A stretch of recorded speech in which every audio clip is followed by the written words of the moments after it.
to jest z tym dźwiękiem w kosmosie? Przecież tam jest próżnia. No właśnie, to dlaczego słyszeliśmy wystrzały? A może w kosmosie jest inaczej i dźwięk jest normalnie słyszalny?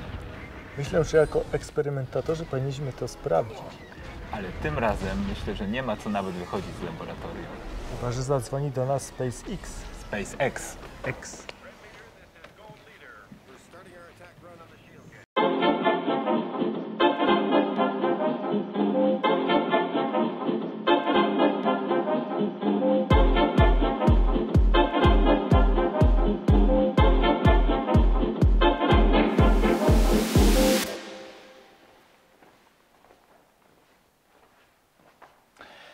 Sprawdźmy, czy dźwięk piszczałki będzie słyszalny, jeżeli umieścimy go w przestrzeni kosmicznej.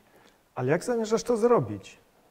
Nie do końca przeniesiemy tę piszczałkę w przestrzeń kosmiczną. Umieścimy ją pod kloszem, z którego odpompujemy powietrze w ten sposób, imitując stan, jaki panuje w kosmosie. Zatem sprawdźmy to. Tu mamy rakietę z piszczałką. Ja przygotuję klosz. Rakieta zaraz nam wyląduje w przestrzeni.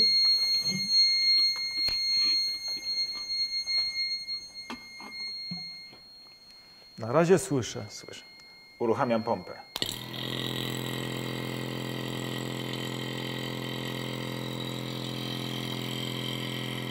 Opróżniamy klosz z powietrza. Tak, ciśnienie spada, ale musimy chwilę poczekać.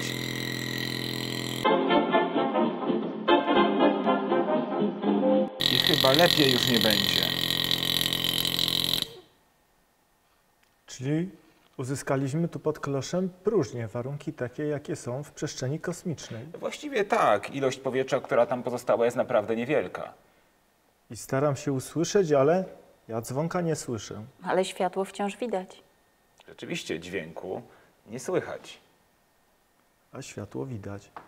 A wpuśćmy powietrze. No Zobaczymy, właśnie. co się wydarzy, czy poprawi to sytuację ze słyszalnością. Może spróbuję wpuścić na razie tylko odrobinę powietrza.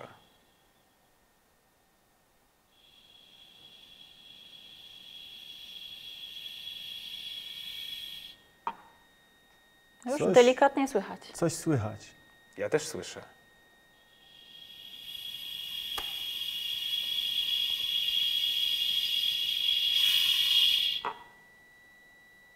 Dźwięk wrócił. Czyli jednak w tym filmie, który oglądaliśmy, Gwiezdne Wojny, ta scena, że dźwięk słychać w przestrzeni kosmicznej jest chyba trochę naciągana. Możemy to wyjaśnić na takim urządzeniu. Może omówisz, co tutaj mamy?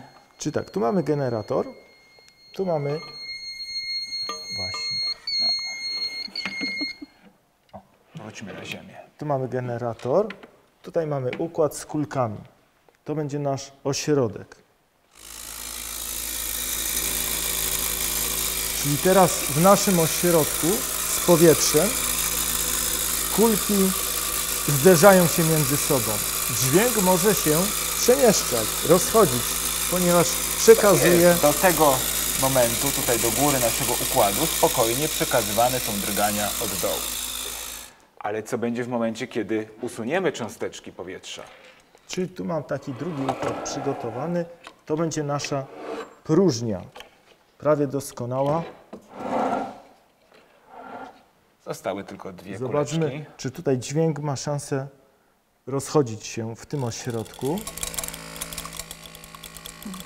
Dużo słabiej. Kulki podskakują, ale widać, że zderzają się ze sobą bardzo rzadko. Dlatego dźwięk w przestrzeni kosmicznej nie ma możliwości się przemieścić.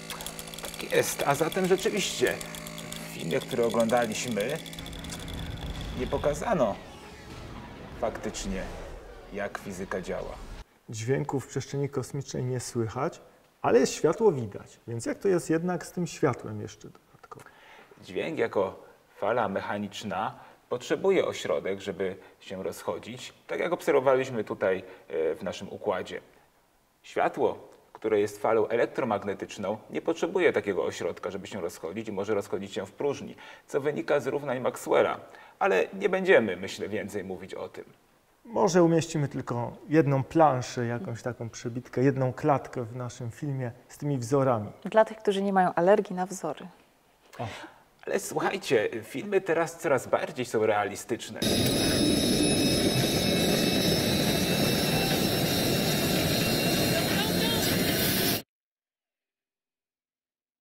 Na przykład w filmie Grawitacja jest scena, kiedy dźwięku w przestrzeni kosmicznej nie słychać. To prawda, ale jest tam też scena, kiedy ta bohaterka, będąc w przestrzeni kosmicznej, łączy się ze stacją na Ziemi. No i jednak słyszy osoby, więc jak to No, w wszystko tej działa? sytuacji mamy do czynienia z zamianą fali mechanicznej dźwięku na falę elektromagnetyczną za pomocą mikrofonu. Następnie ten sygnał elektryczny zamieniany jest na falę elektromagnetyczną, która może rozchodzić się w przestrzeni kosmicznej, w której panuje próżnia. Następnie jest rejestrowany za pomocą anten na Ziemi i z powrotem przetwarzany przez głośniki na falę mechaniczną, na falę dźwiękową. Fala elektromagnetyczna to także fala świetlna. One mają taką samą naturę, co zaraz Wam troszkę szczegółowiej wyjaśnię.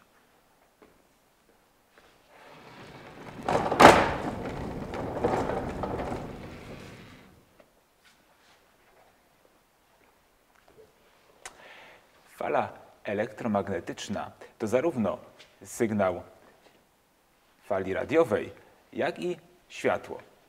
Mają taką samą naturę. Zobaczcie. Ła, co ty robisz? Potrzebuję Twojego włosa. Światło ma długość fali równą 1/100 ludzkiego włosa. Natomiast jeżeli chodzi o falę radiową, jej długość jest już znacznie większa. No, ma długość leżącego tutaj na stole mojego kolegi. Czyli robię za fale radiowe. Tak jest, w tym wypadku jesteś akurat falą radiową. Długość fali jest jedną z wielkości, którą opisujemy fale, na przykład fale elektromagnetyczne. Później wpływają one na różne własności fal elektromagnetycznych, ale tak fale radiowe, jak i światło mają tę samą naturę.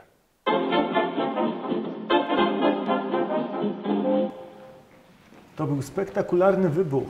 Wydaje mi się, że to próżnia wpływa na taki przebieg wydarzenia. Sprawdzimy to zaraz. Po to właśnie nam są te rury.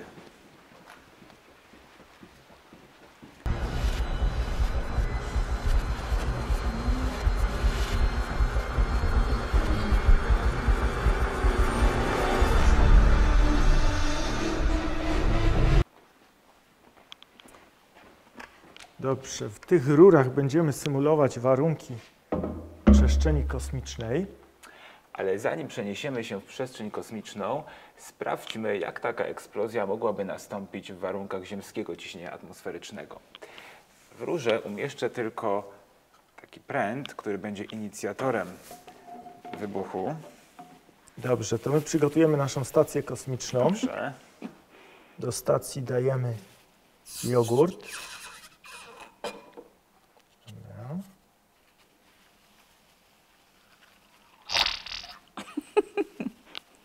Stacja załadowana. Jeszcze damy tam jakieś ciśnienie, żeby było takie jak na Tak, zewnątrz. przecież astronauci muszą czymś oddychać. Teraz zawiążemy ich tam.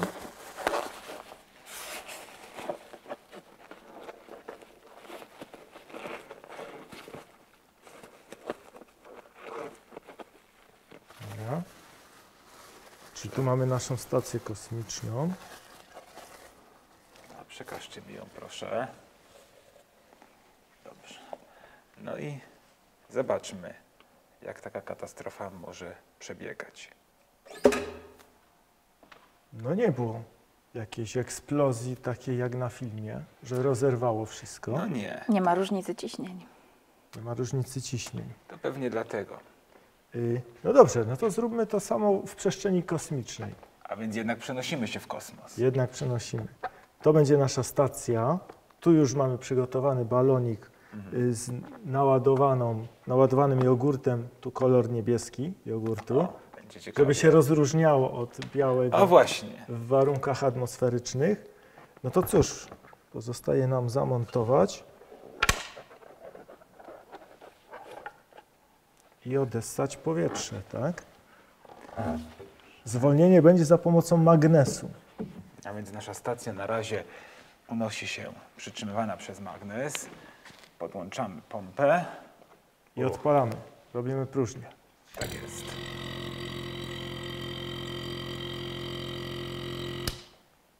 Powietrze odpompowane. Powietrze odpompowane. Sprawdźmy, wyślijmy naszą stację na spotkanie z przeznaczeniem. Zobaczymy, co się wydarzy. A więc do dzieła.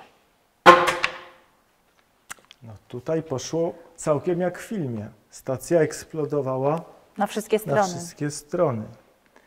Rzeczywiście, a więc to jednak kwestia próżni, w jakiej znajduje się ta stacja. Tylko teraz zaczęła mnie zastanawiać taka kwestia z filmu Pamięć Absolutna.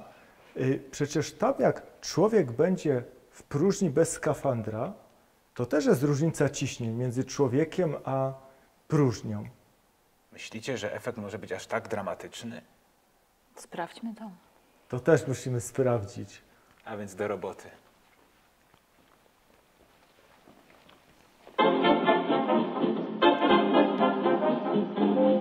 No to jak było z tym drugim balonem? Dlaczego on tak rozpryskał się na wszystkie strony? No, chodzi tutaj o różnicę ciśnień. Wewnątrz tego balonu było ciśnienie dużo wyższe niż na zewnątrz, gdzie panowała właściwie próżnia. No, czyli właściwie w każdej sytuacji, kiedy mamy do czynienia z różnicą ciśnień, będziemy mieli podobny efekt. No ale co stanie się z człowiekiem w takim razie w próżni?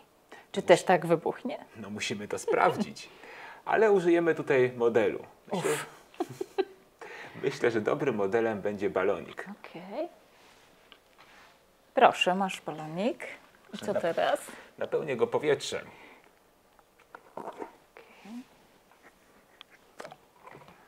Zawiąż proszę.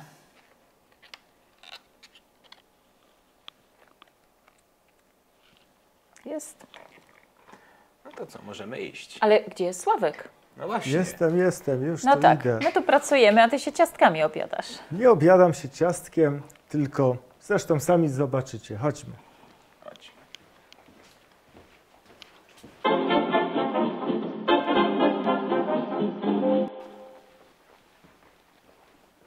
To odłóż już to ciastko. Dobrze, odkładam. I zaczynamy. To startujemy z tą próżnią. Umieść balonik pod kloszem. Naszego człowieka.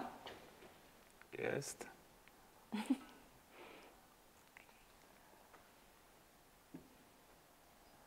I uruchamiam pompę.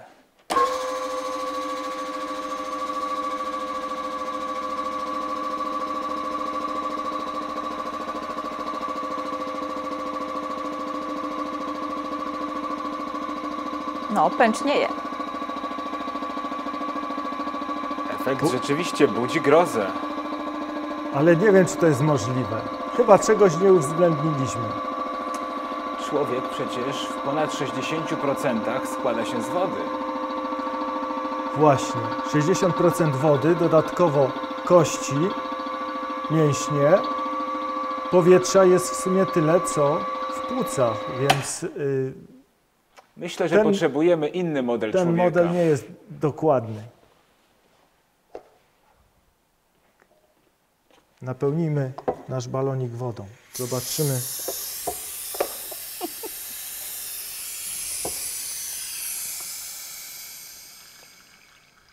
Ten chyba bardziej będzie przybliżał rzeczywistość.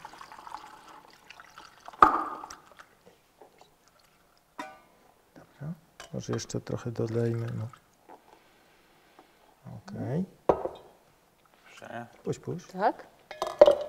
Okej.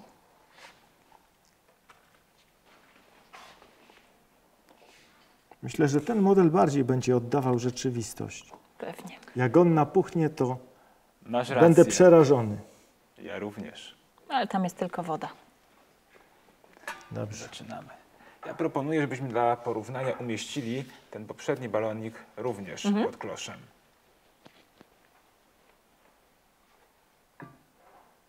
No to startujemy z próżnią. Startujemy. Po raz drugi.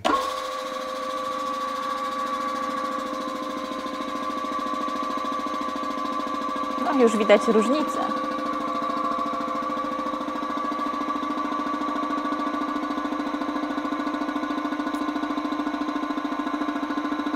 Jednak rzeczywistość jest łaskawsza. Człowiek bez skafandra w próżni kosmicznej na pewno nie eksploduje. Już prędzej zamarznie. A najbardziej prawdopodobne, że się udusi z braku powietrza. Podobno tak. zostaje nam 15 sekund życia. Może jednak uwolnimy nasze modele spod klosza.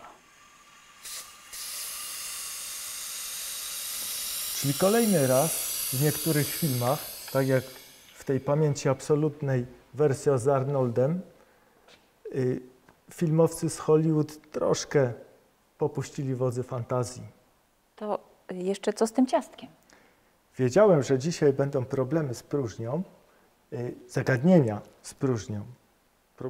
Problemów na razie nie było, więc dlatego kupiłem to ciastko. Ono też się może przydać do próżni z tego powodu, ponieważ jest to Napoleonka.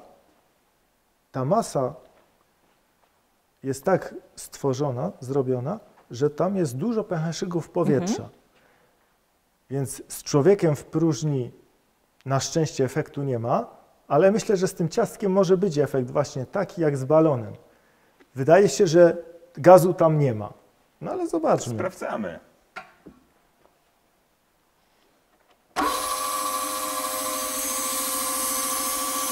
Jest. I to są te problemy z próżnią, No właśnie. ale już no idzie w górę. To dopiero puchnie. Czy cukiernicy zrobili dobrą masę, dobrze napowietrzona, przez co cząsteczki powietrza, Prawie jak kratery na Księżycu. podobnie jak balon, rozszerzają się. I to jak? I to jak? Teraz będzie starczyło nie tylko dla nas trójki, ale dla całej szóstki, stacji kosmicznej. dla całej stacji kosmicznej.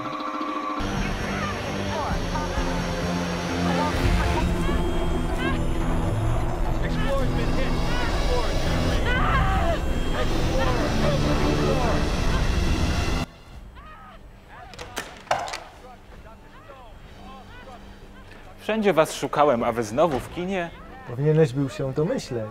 Widzę, że ty cały czas poruszałbyś się w kosmosie. Poruszałby się, no właśnie. Zastanawia mnie, czy astronautka wprawiona w kosmosie w ruch wirowy, tak jak na tej scenie, poruszałaby się tak bez końca, czy gdzieś by się zatrzymała? No, moglibyśmy się tak bez końca zastanawiać, ale myślę, że najlepiej będzie, jak to sprawdzimy. No to chodźcie.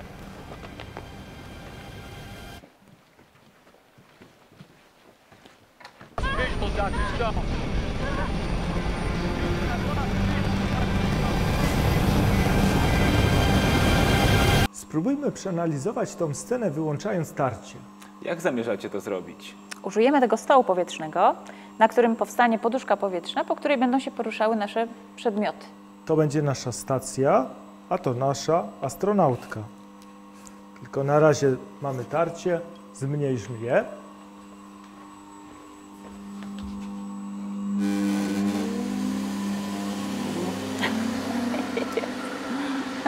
No teraz się porusza beztarciowo. No to co? Pokażcie. Ja mam meteoryty. Okej. Meteory. To teraz ja tutaj stacją puszczam. No tutaj pięknie No, się widzę. udało pokazać, jak meteoryt wprowadza W ruch obrotowy. ruch obrotowy naszą stację z astronautką. Dokładnie A tak no jak na właśnie, filmie. czyli jeżeli zadziałamy siłą na tak poruszającą się ruchem prostoliniowym stację i astronautkę, wprawimy je w ruch obrotowy. No tak jak teraz. A jak długo ona może się tak obracać? No i słuchajcie, tutaj mamy do czynienia z ruchem obrotowym w sytuacji praktycznie zerowego tarcia. Mamy tutaj ruch bez oporów. Poruszająca się pierwotnie ruchem prostoliniowym nasza stacja i astronautka, w momencie, kiedy zadziałałyśmy siłą, tutaj w przypadku takiej bryły sztywnej, jak to nazywamy, to znaczy pewnego ciała, które ma rozciągły rozkład masy, mówimy, że działamy pewnym momentem siły, który wprowadza takie ciało w ruch obrotowy. I zgodnie... Czyli po zderzeniu zaczyna się obracać. Właśnie tak. I zgodnie z pierwszą zasadą dynamiki Newtona dla ruchu obrotowego, jeżeli takie ciało już poruszało się ruchem obrotowym i nie działa na nie żadna siła, no to ono będzie tak poruszało się praktycznie w nieskończoność. A nie mamy tutaj żadnej siły, ponieważ żadne zderzenia nie następują dalej i żadna siła tarcia, oporów powietrza nie występuje w tym wypadku. Czy to już kolejna scena w filmie, gdzie te prawa fizyki są dobrze przedstawione? Tak jest. Ale słuchajcie, jeżeli mówimy o ruchu, to mając na myśli próżnię, mogę wam pokazać, jak możemy się poruszać. I to jak naprawdę z potężną siłą. Chodźcie zobaczyć.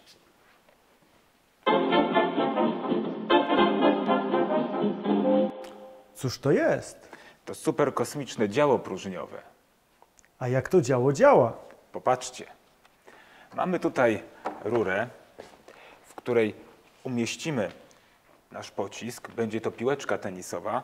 Następnie zatkamy tę rurę deklami z obydwu stron i usuniemy z wnętrza powietrze. Wytworzymy tam próżnię.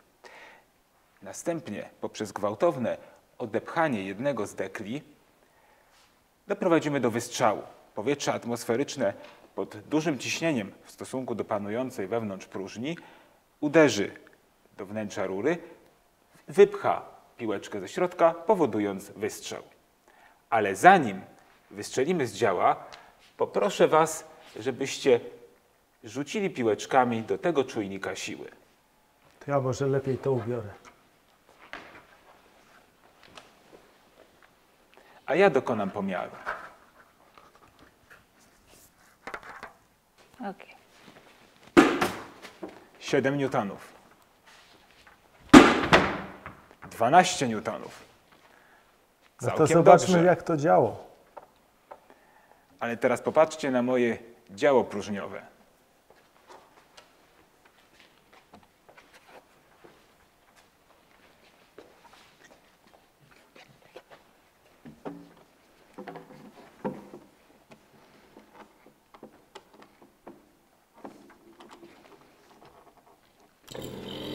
Sztakierek.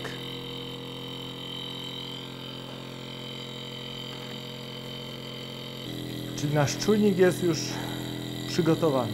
Tak jest, uzbrojony. Ja też się uzbroję. Jeszcze chwilę poczekamy. Dobrze, możesz wyłączyć pompę. Nasze działo jest uzbrojone. Mechanizm spustowy mam w ręce. Uruchom proszę pomiar. Pomiar poszedł. I odpalamy. No, chyba trochę mocniej niż my. Tak mi się wydaje. Ale sprawdźmy, co pokaże nasz czujnik. Dokonam teraz odczytu.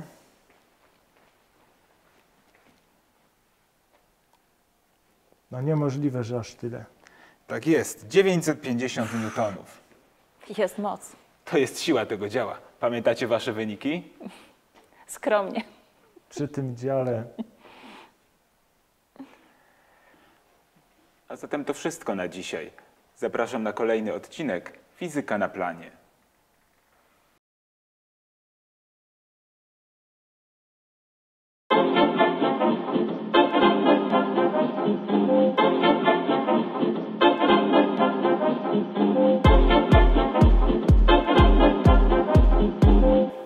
Jeżeli macie jakieś filmowe wątpliwości, piszcie w komentarzach. Spróbujemy to wyjaśnić.